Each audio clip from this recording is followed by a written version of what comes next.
combattrons. Il n'y aura pas d'autre retrait. J'ai ordonné donc que tous les plans et instructions concernant un prétendu dialogue avec les terroristes du M23, supplétifs de l'armée rwandaise, soient complètement brûlés, et ce, immédiatement. Nous allons rester ici au Congo et nous battre. Si nous ne pouvons pas rester vivants ici, alors restons ici morts. Vous êtes sur le point de vous embarquer dans la grande croisade, vers laquelle nous avons lutté pendant de nombreuses années. Les yeux du monde entier sont braqués sur vous. Les espoirs et les prières des personnes éprises de liberté partout dans le monde entier sont braqués sur vous, en compagnie de nos courageux alliés et frères d'armes sur d'autres fronts. Vous parviendrez à la destruction de la machine de guerre rwandaise, à l'élimination de la tyrannie rwandaise sur le peuple opprimé d'Afrique et à la sécurité pour nous-mêmes dans un monde libre.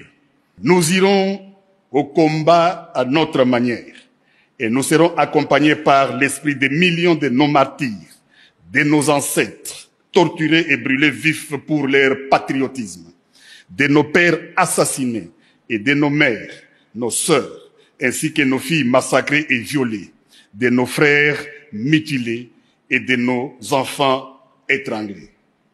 Et dans cette bataille, nous briserons l'ennemi et apporterons le salut à notre peuple, éprouvé dans la fournaise de la persécution, assoiffé seulement de la liberté, des droitures et de justice. La voie que nous avons choisie pour le présent est pleine de dangers, comme tous les chemins le sont. Mais c'est celle qui est la plus conforme à notre caractère et à notre courage en tant que nation et à nos engagements dans le monde. Le coût de la liberté est toujours élevé, mais les Congolais l'ont toujours payé. Votre force, c'est la cohésion qui vous rassemble et la constance de votre engagement. Votre honneur, c'est le respect de la mission pour laquelle vous donnez tout, avec un courage et un enthousiasme qui font l'honneur de notre pays. Votre fierté, c'est de servir la République démocratique du Congo, de la défendre et de la protéger toujours et partout, sous tous les climats et toutes les latitudes. Honneur pour toujours à notre armée et à son commandant suprême.